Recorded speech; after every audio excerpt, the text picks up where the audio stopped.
Great Patient One. Chapter 16. Read by Achan Suchito and Nick Scott. Our two pilgrims have returned to Bodh Gaya, now able to continue their walking pilgrimage. But first, for a few days, they can take part in Christopher Titmus's meditation retreat.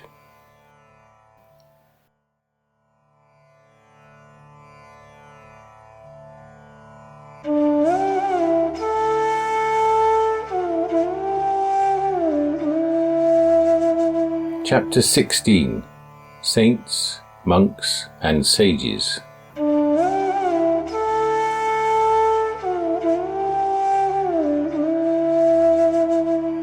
Achan Suchito. I'd just broken the rule about not handling money. Now I was being bounced along the rutted road to Bodh Gaya, curled on my back with my feet braced against the side of the cab to keep my guts under control. Something says there must be a better way than this to enter the place of the Buddha. The shaking stopped. Peering out of my churn, I realized I'd come to earth near the market in Bodh Gaya. It was time to get out, to gather the energy and connect to the scrambled body elements, untangle the legs, and attempt the vertical. I got my feet firmly planted onto the dust of the road and managed a careful ascent. A stable world appeared, right side up, and there was Thomas. Thomas. Quiet, careful Thomas. He invited me to have breakfast with him. We went to one of the tents near the Tibetan monastery and had good Tibetan tea and good Tibetan bread. Thomas was one of the Westerners I had met at the Burmese Vihara. He gave the impression of someone who had been to India many times and had found a way of staying centered in it. He was one of the managers for the forthcoming Christopher Titmus retreat at the Thai temple, making the practical arrangements of food and hiring cooks. Assisted by the even stress of his German accent, Thomas always spoke calmly. He managed to get things done, slowly, according to the stop-go, 2 steps forward, 1 step back movement of India. He'd been doing it for years, as an act of service to the Dhamma and to Christopher's teachings. It was divine service, managing retreats for Westerners in India, and therefore being the contact between two powerful and contradictory mindsets. It must have worn out every flint of impatience. A sharpness was still there, but any fire had cooled into a reflective clarity. His quiet openness and interest in other teachings spoke of an unforced confidence in the path he was following. Such are the marks of a Vipassana saint. When I was going on alms round during the previous stay at Bodh Gaya, Thomas would materialize from time to time to place a few cakes or some bananas in my bowl and disappear with a smile. He saw a need and responded without fuss. One time, talking over tea, he had offered to cover the costs of having a new bag made for me by a local tailor. Meeting him again reminded me that it should be ready soon. But over buttered tea and bread, my spirits rose above such things, and our conversation ascended to an inquiry into the relative values of Vipassana, insight meditation, compared with the more devotional approaches of traditional Indian gurus. This was sparked off by the number of Andrew Cohen disciples who were in town. In many cases, these were people who had practiced insight for some years, but now were attracted to what Andrew represented. Thomas had, of course, listened to Andrew, but had not been that impressed. However, he had stayed for a while with Andrew's teacher, Punjaji, in Lucknow, and been very moved by the Indian teacher's loving radiance. Joy-starved Western seekers were now making their way to Lucknow to see the Guru. Thomas gave me the address and a little map of how to get there, should I be interested. Why not, I thought. The spirit of devotion had helped make my own spiritual practice less abstract, and although I was wary of gurus, one holy man in this crazy trip was hardly going to spoil the integrity of the pilgrimage. Then it was time to move on. Thomas's keen expression relaxed back to the trace of a smile as he moved off into the crowded street and went about his business quietly. I made my own way slowly over to Wat Tai, where Christopher's retreat would be beginning. I was looking forward to participating, to sitting calmly in silence and focusing on the here and now of the mind. Insight meditation. That was how I started on this journey. Meditation required a quality of calm that was best induced by sitting still and collecting the mind's attention on the breath or feelings in the body. That took a while, but it got easier over the years. Insight then operates within that by objectively noticing the phenomena that appear within the mind's focus: body twinges, moods, patterns of memory, planning for the future, ideas and joys as well as grudges, even dullness. With insight practice, a meditator could witness the phantoms of stress that haunt the heart as transitory and impersonal. So there was dispassion and awareness where there had been compulsion, and compassion where there had been prejudice. That was the spring out of which, rather to my surprise, my practice as a bhikkhu had arisen. Being on the road in India all these years later, however, was a major challenge to sustaining any perspectives. It wasn't just the hardship. Hardship can be recognized and compensated for, even used to support personal determination. It was the deepening sense of estrangement. A lot of something was going on, but there were no notebooks in Mother Kali's academy. The teaching was so direct it was visceral. My heart would brace itself to resist the chafing of irritations and then receive a shower of benevolence that highlighted those uptight attitudes and their numbing effect. For whatever hard skin formed over the heart, things got under it and into the tender places and the rawness. So the tranquility and reason of the retreat, and above all its familiarity, felt like balm. Here I could be me again.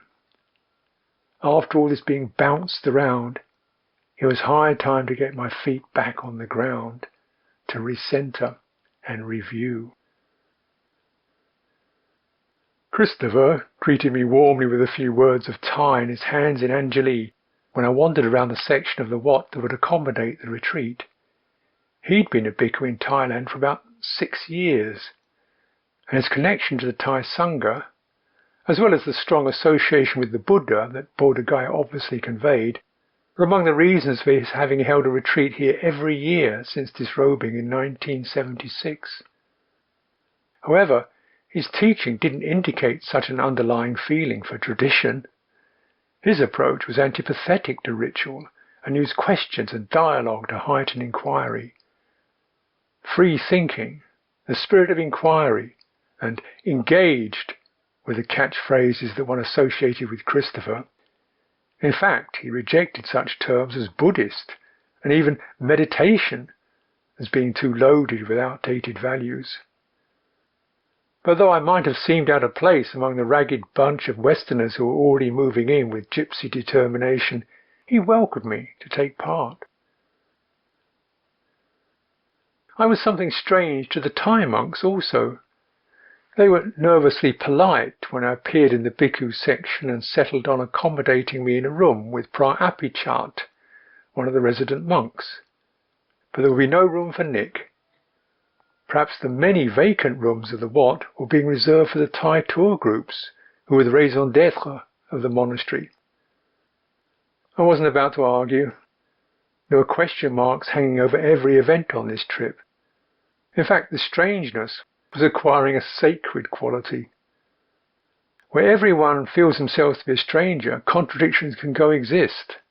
A Thai monastery established on Thai custom and ritual as the expression of Buddhism could accommodate a Western retreat whose ideology was almost diametrically opposed to its own. And not quite belonging to either side, I could be accepted as a guest by both. Strangeness is a sanctuary. Slowly, I moved in. No, I didn't want to eat the meal. The goddess was turning in my stomach.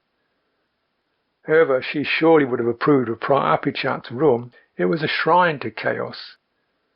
Buddha images in bronze coated with dust, and statuettes of revered bhikkhus hunched over in the curved spine posture that Western meditators despise as a slump. Those were the principal icons, some of them trailing tatters of gold leaf like vestiges of devotion.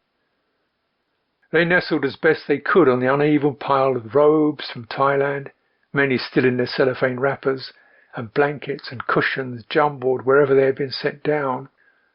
Large fans used during blessing ceremonies might once have stood upright, but now lounged in any available niche, wedged into the strata of books and magazines, calendars and posters depicting the Thai royal family, with jars of aromatic balm, bottles of bright pink medicine, and packs of pills.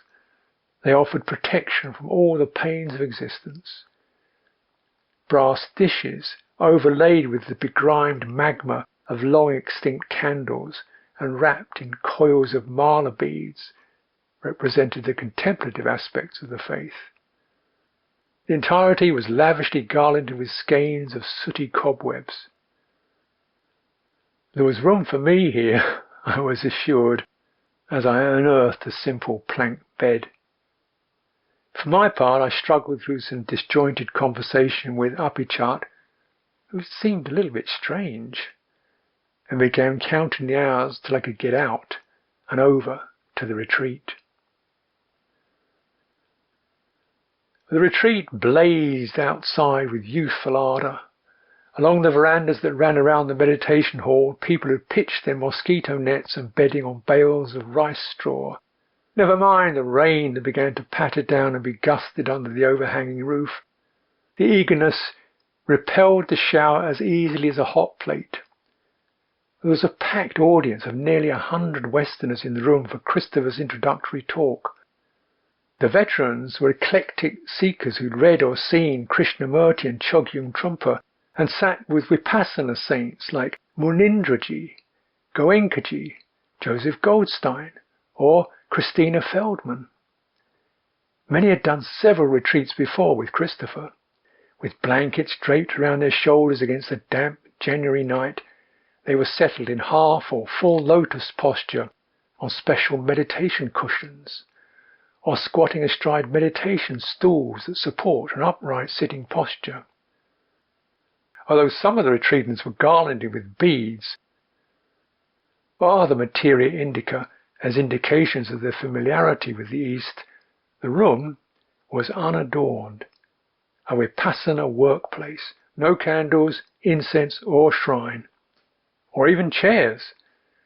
The comparative newcomers were trying to get more comfortable by propping themselves against the walls.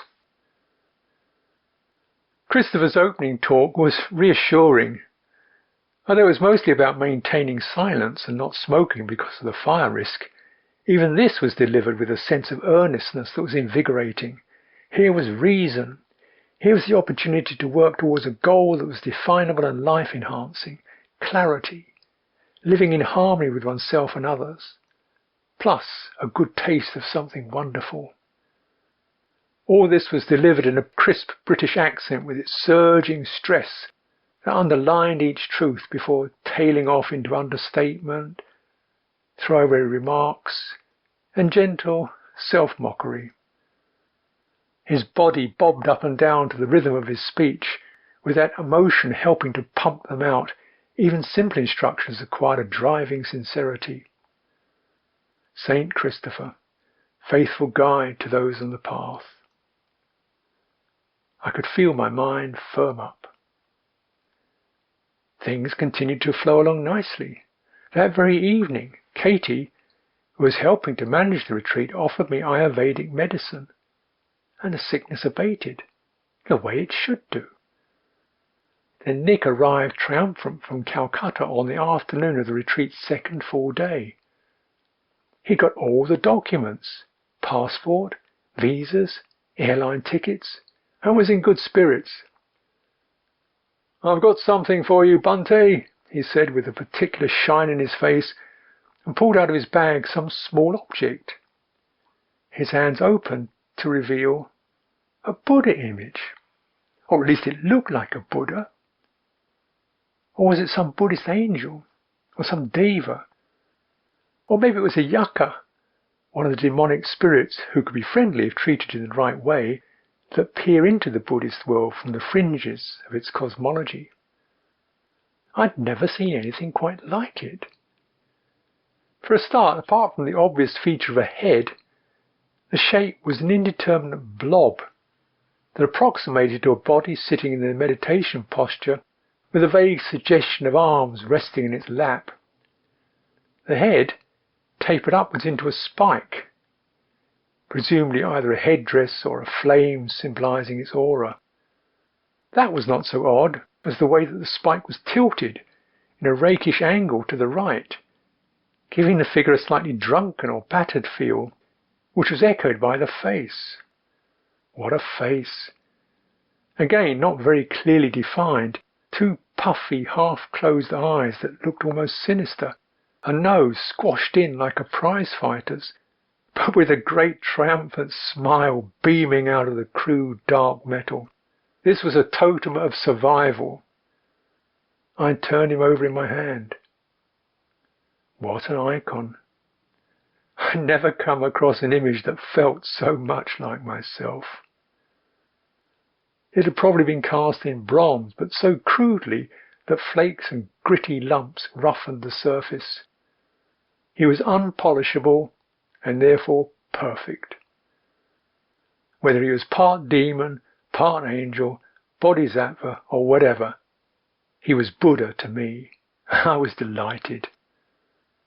His name, I told Nick, is Mahakanti, the great patient one, the one who endures much. Something in my mind shivered in recognition, an image of this pilgrimage. But we laughed.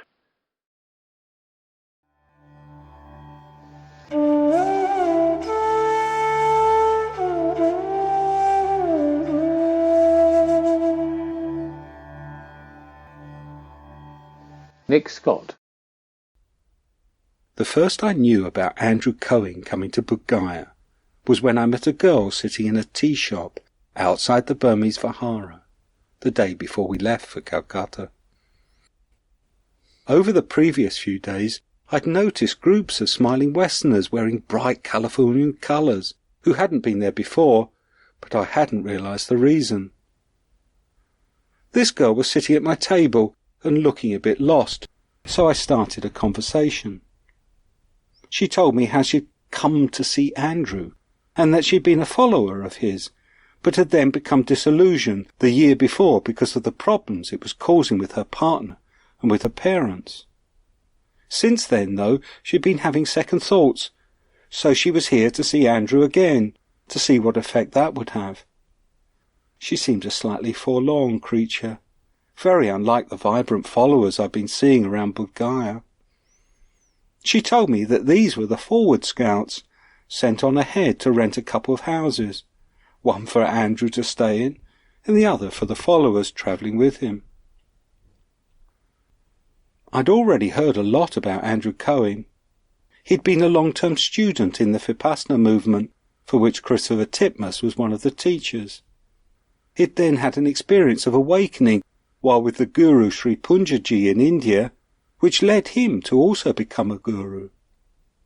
Many of his initial followers, who collected around him, were other Vipassana meditators, and from then on he'd gone out of his way to recruit more of them, causing a lot of consternation in the Vipassana movement.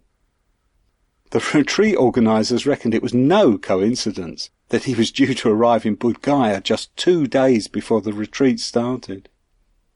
He would have known Christopher's annual retreats attracted a couple of 100 participants.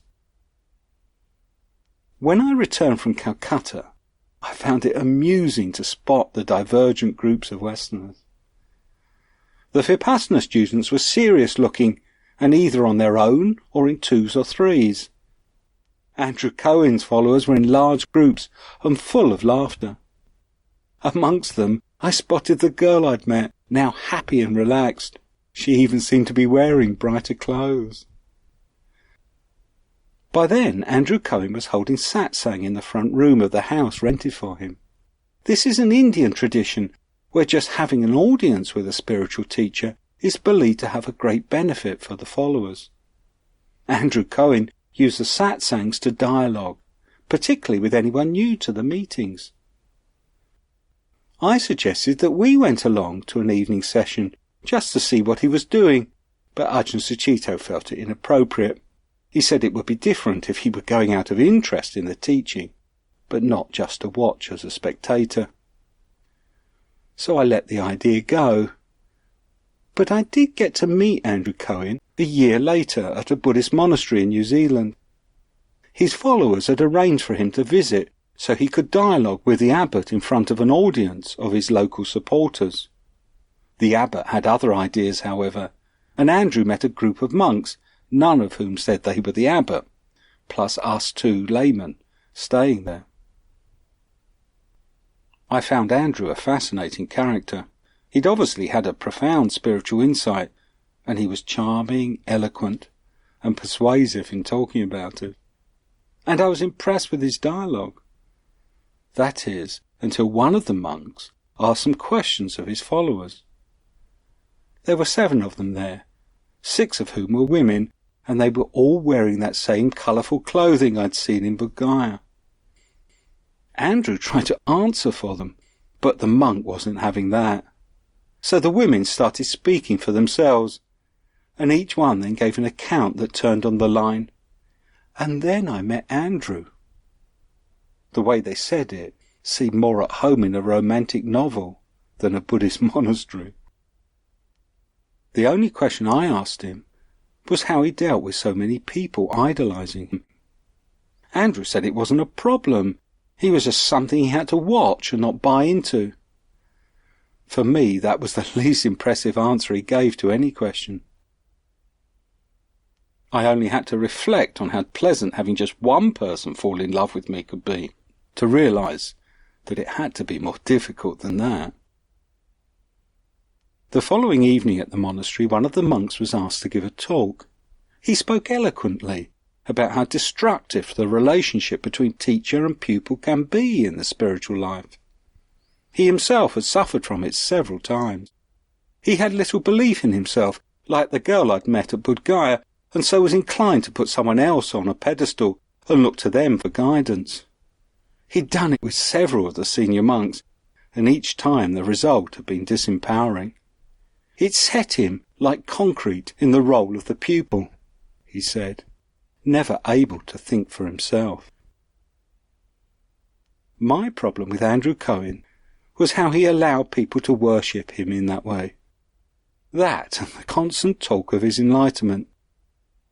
He did seem to have had a profound experience, but he also seemed to have got stuck on it, also cemented there by the relationship with his disciples. But then I've always been sceptical about gurus and the devotional path.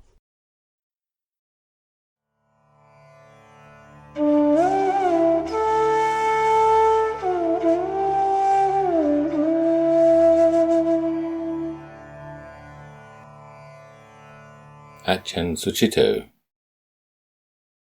After a couple of days on retreat, with the silence, long periods of walking and sitting meditation, I was feeling good and settled.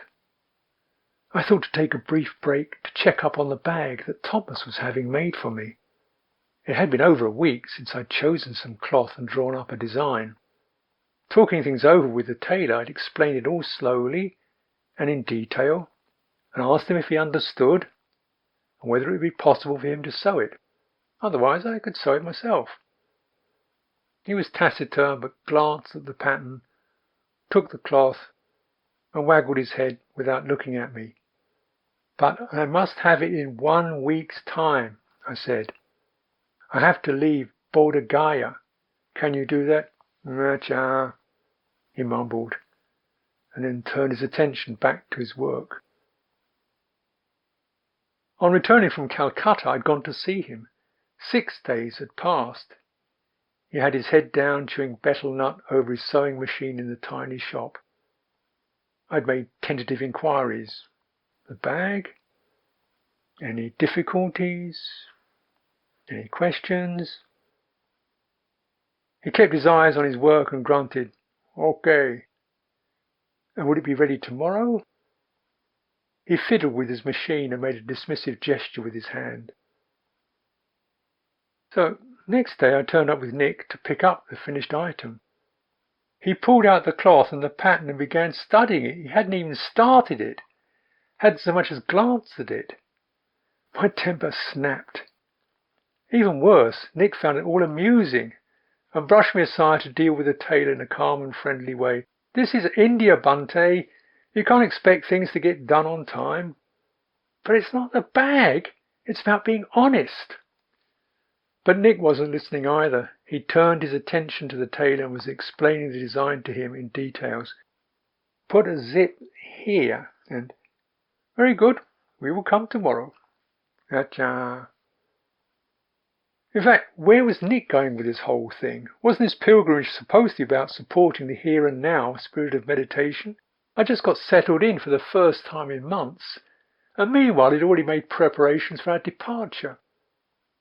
Written to the officer at a forest rest house at Barachatti, about 20 kilometres south of Bodh Gaya, to say that we were arriving on Friday the 11th, the day after tomorrow. So now there was pressure to write letters back to England, sort out how much of the things we'd been given we should take, and consider packing it. But I didn't even have a bag yet. And getting things washed. So it was back into planning mode. That was the end of the open space. The emotion in me muttered that this wasn't the way to be going on a pilgrimage. I needed to stay longer with the retreat. Yes, let go of the time frame. That's the pilgrim's way.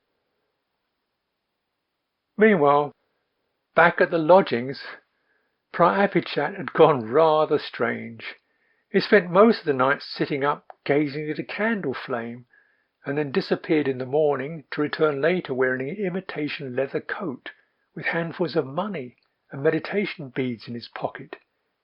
He'd been on a shopping spree and looked delighted to have picked up even more gaudy belongings. At the meal, the other monks made fun of him in Thai ways that I couldn't follow. The one who spoke the best English and seemed genuinely keen on having meditation taught here made humorous remarks about Apichat being the meditation teacher in the monastery, but always running off on wild errands. Apichat looked at him darkly, and something resonated in me. Being laughed at rarely helps. I felt sorry for Apichat. I could only guess at what pressures trying to live as a monk in India put on a mind that probably wasn't that grounded in the first place. And what a name! At the ordination, a monk is given a name by the preceptor who presides over the ceremony. They're all inspiring names, qualities and aspirations. His name meant one who is content with few desires. I felt a twinge of sympathy for the man. After all, my name meant good heart. That was tough enough to live up to. When you go to practice in the place of the Buddha, you must not find fault with anyone. If you find fault, it is because you have not made peace with the world. If you have not made peace with the world, it is because you have not made peace in your heart. These words of Master Hua ran through my mind for the umpteenth time. How far would I have to travel before I could live out this instruction? We picked up the bag from the scowling tailor the next afternoon. He almost threw it at me, and it wasn't the way I designed it. The pockets were wrong, and there was a shoddy zip across the top that didn't close the bag and would be impractical to use. So that was the first item, delivered with hostility. Then there were the pile of things we'd been offered to replace those stolen.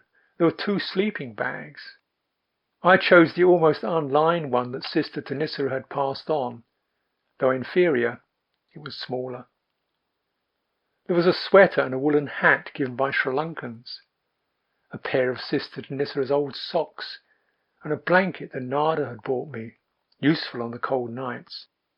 In the bottom of the bag would go the new alms bowl, bright and shiny. I could stuff my hand towel and robe in it, and I could fit on top of it the water bottle, knife, and scissors from the Westerners at the Burmese Vihara. Katie had donated a sewing kit, some medicines, and a yoga exercise mat to sleep on. Venerable Nyaninda of the Burmese Vihara had given me a Burmese sangati made of hundreds of tiny pieces of cloth. It was not a bad bundle to be carrying, some of it given with hostility, but most of it with benevolence, all cycled through the human realm for contemplation. So there was a teaching in all of it, and moreover, Mahakanti, part demon, part deva, part Buddha, much travelled and worn, was coming along too, in his own little bag, to give some reflections for insight into who was carrying all this anyway. Christopher looked over it all with some envy. You should see the amount of stuff I take with me. Bags and suitcases. One day, he went on, I'll get back on the road, travel light. But just as he was apparently moved by the example of my renunciation, I was inspired by Christopher's clarity and sense of inquiry. So it is, we see in others qualities that we admire, that perhaps represent our own unconscious aspiration. Thus, the teacher arises in our own mind. Then comes the devotion, the acts of faith in that person's name. And if that is understood, it can lift both parties out of their positions and who they think they are. In Christopher's case, I was noticing that no matter how straight and logical his own approach was, he couldn't shut off the devotion. People travelled hundreds, thousands of miles to sit on his retreats.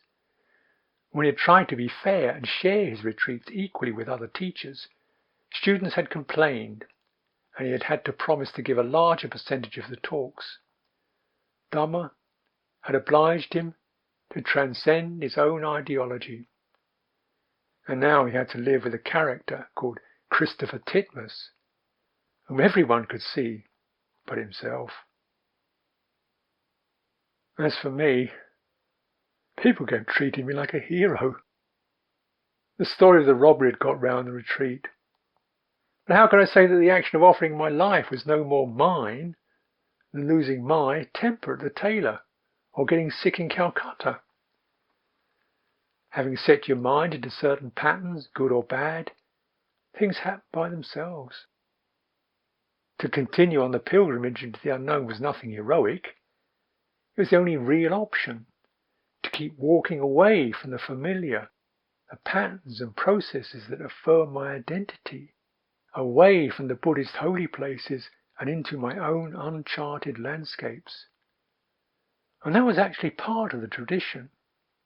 In Thailand, such journeys are known as going tudong, from the Pali word tudanga, meaning that which shakes off the protective skin of your normality, because whatever is habitual becomes dead tissue, dressed up as me, myself. Realizing you can't shake off your own skin, you take on a practice that does it for you. Maybe undertaking that jolting and confusion was a kind of heroism after all. It might even entail being kind to yourself.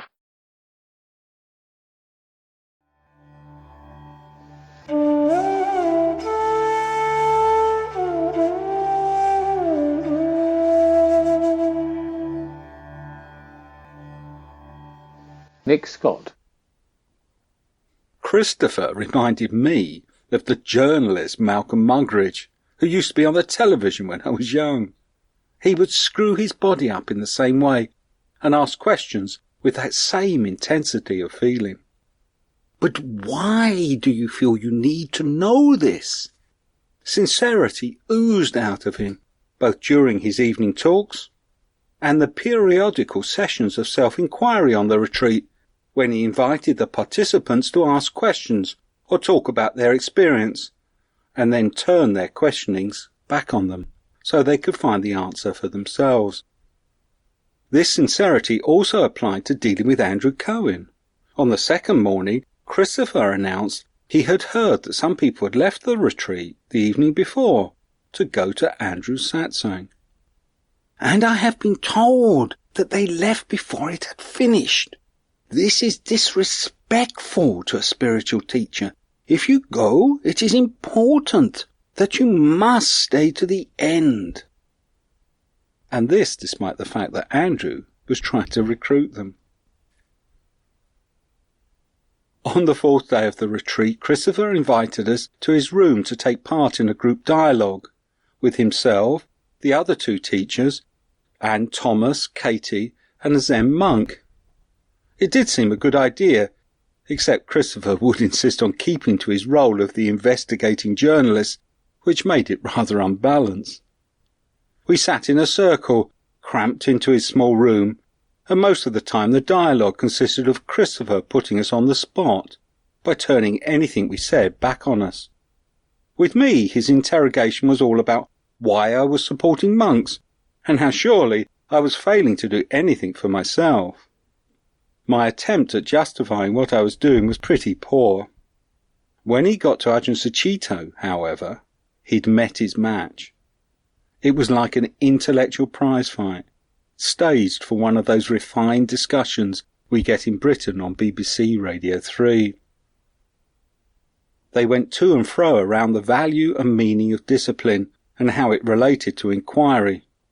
Then Christopher got in with, "And so, what are you practicing for?" Ajahn replied that meditation practice is not about for, but rather how, and is mostly about opening. And because that occurred, there was the experience of something transcendent. Christopher jumped on that one. And how would you express that transcendence? Awareness without drives. And with that, they both sat back, rather stunned, and with nothing more to say. Just before we left the retreat, Ajahn Sucitto gave them a talk. I suggested to Christopher that he might ask him. After the months of pilgrimage and then 4 days meditating, I reckoned it would be a good talk. I was right. It was taped, and there is a copy at one of the monasteries. When I asked for it, I was told it was the most popular talk they had. In it, he explained how our pilgrimage was an example, like meditation retreats, of deliberately putting oneself in a no-control situation. How on retreats there can be an immediate payoff, with calm, composure and balance coming soon after one starts. But then the controlling mind comes in, and the lie starts, in which the mind tells us, "I have done it, it was me, and now I'm going to do some more, and it will get even better." He spoke of the necessary trough of despair that follows when the big push doesn't work. He joked a lot, as it was 3 days into the retreat when everyone but the most determined has reached that same point. He explained how if one sticks with that feeling, one then gets back to realizing that perhaps things are fine just as they are. How it is then that there can be a profound awakening to the all-rightness of just being in the moment. It is then that you see that the real problem is with the mind that is trying to control it all. It's as if you are on the bridge of a ship, turning the wheel and calling out, "Left hand down a bit to the right there," or "Left leg move, right arm up, I'm doing this today, I'll get that done tomorrow." We have the skipper on top, but what we don't realise is that the wheel is not connected to the engine. Life is going on. Mosquitoes come and go. The sun rises and sets. We get sick, and we don't realise that none of it is the responsibility of this hijacker up on top saying, "I'm doing it, I'm in control. We'll get there soon, trust me. Did you see what I did then?" He went on, "We need to have situations in which we can realize that the whole of this life is a no-control event. If we keep putting ourselves in situations where we can look at this dichotomy, then gradually our relationship changes from being associated with the thinking, judging mind to being associated with truth. Then the more we learn to listen to this hijacking mind, this captain on the bridge, with a sense of humour, then the more we learn to live at peace with it. Because, of course, in relative terms, there are control situations. There are things we can do. But for ultimate truth and for awakening, we can't do it. It has to happen through us." Then he talked about how the pilgrimage was a very good way of putting oneself in a no-control situation. How there was no way you could feel in control, immersed in that existential whatever that is India. How living on alms food is good for making you pay attention, because if food is not given, you weren't going to eat. How it was good that he hadn't set the pilgrimage up in the first place, but had been invited to go by Ajahn Sumedho, following my offer. And how I, having set the thing up, very wisely handed over control to a monk, because Nick, being a good friend, has developed a relationship with monks where he can use them as something to hand over control to. So that's what I was doing. I wished I'd been able to explain it so elegantly to Christopher during that dialogue. At the end of the talk, he spoke about devotion and how we were using it on the pilgrimage to maintain the right attitude to what we were doing. How devotion can cut through the sense that we were doing the pilgrimage to achieve something. I think he finished with that because the Vipassana movement puts all the emphasis on meditation, dismissing much of the rest of Buddhism as unimportant cultural clutter. There was a small Buddha Rupa at the front of the meditation room beside Christopher, but only ourselves and the Zen monk bowed to it. Before the retreat started, I'd asked Ajahn Sucitto why he thought Andrew Cohen had attracted so many people from the Vipassana movement, many of them people who diligently practiced meditation for 10 years or more, who then gave it all up when they met Andrew. Ajahn Sucitto put it down to the sense of bleakness that can come if one just pursues insight meditation as one's practice and for oneself. The meditators would feel they weren't getting anywhere. Then, when they met someone who introduced them to devotion, it would have a profound effect, opening the heart and dispelling the sense that they had to get anywhere. They would be thrown into that same profound sense of contentment with the moment that he spoke of in the talk, except having been striving for so long, it would seem that much more profound.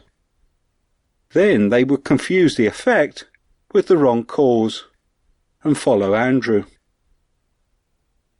The kind of devotion Ajahn Sucitto described in the talk was not about surrendering to a guru, however. There is a kind of learning when we have the humility to recognize that really the learning point is where we go to the edge of where we know and where we control, and the nobility of our life, the nobility of our purpose, the aspiration of life says, keep going past the area where you can't control it, and trust. And for me, this is the heart of devotion. That is not a surrender of responsibility, but a profound recognition of what the responsibility of this being is.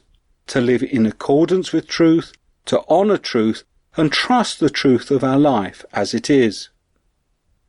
So devotion was really surrender, giving of oneself, not to one particular guru or to one lover, but to whomever or whatever seemed worthy. Put another way, it was selfless generosity. Christopher was doing that, and Thomas, and Katie, and Ajahn Sucitto, and even, at times, myself. The spiritual life can call from all of us the selflessness of a saint.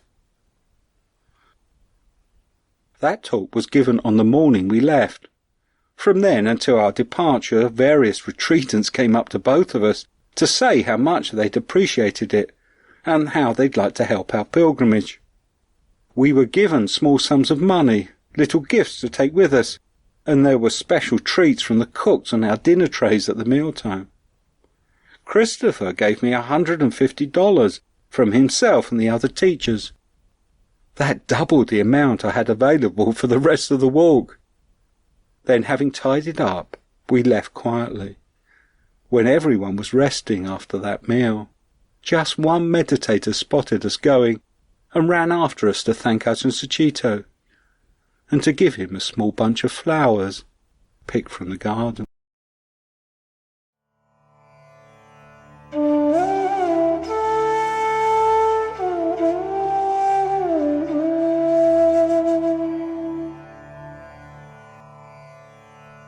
Ajahn Sucitto. On Thursday, after the early morning sitting on the retreat, it was time to check in with the tradition. The bhikkhus had invited me to the morning puja in the main shrine of the Wat. It was late, at about 8 o'clock, so that local people could join in.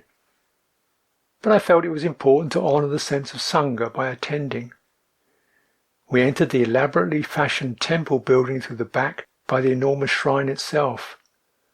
This was because there was a fence separating the shrine from the rest of the interior. On the other side of the railings were the local Indian people, children mainly. We began a devotional chanting to the colossal seated Buddha in the sonorous lilting drone that is the Thai style. I thought the congregation might join in, but the ruckus from the audience seemed unrelated or directed at us rather than with us. The reason for that and the fence became clear as we got to the end of the chanting, and one of the bhikkhus began hurling handfuls of coins into the crowd. The children went wild, trying to grab what they could, shoving each other or thrusting their outstretched arms through the rails. The few adults made attempts to keep some measure of control. Retreating through the back door, we left the Buddha alone to survey the uproar. My mind reeled, reached for judgment, and stopped. Something was turning inquiringly within me. I could see that the expectation that things go according to my ideals was just the need to have a view, a position, to know where I stood in order to know who I was.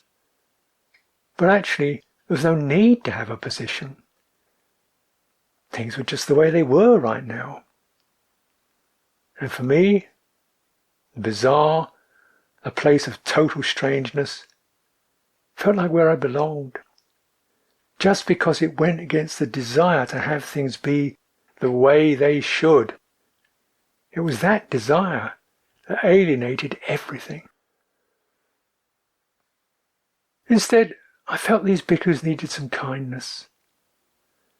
Maybe they'd been stranded in an utterly strange land for too long, away from everything familiar and dear, with no teaching or training, and expected to maintain things according to Thai custom. They must have felt like animals in a zoo. Unlike them, all of us Westerners had chosen to come to India, and we could get up and leave whenever we liked. And even when we didn't, as pilgrims, our dharma was to keep moving. So we said goodbye to the retreat, and then there was one more farewell to make. Pra Apichat, my fellow bhikkhu, was in his room. I bowed 3 times to him and offered him a special Burmese Sangati. I couldn't carry it with me. It was much too cumbersome, and its stiffness made it impossible to wear. But I hoped that Apichat would appreciate it and use it as a coverlet against the cold. In my heart I wished him well with his weirdness. We all have our own demons to work with. Though I still felt weak, my mind seemed to be bright and right side up again. Maybe things would make sense if I dropped all the ideas I had about following the Buddha or being a pilgrim. It was more important to find out who I was sharing this mind with and make peace with them. and very much to the point to feel a sense of harmony with Nick, this pagan, devoid of ideology, who nevertheless seemed to be in better shape than I was. For the next stage of the trip, we would be going through his kind of country, forest and wildlife reserves that he was interested in. We headed out on a dry road.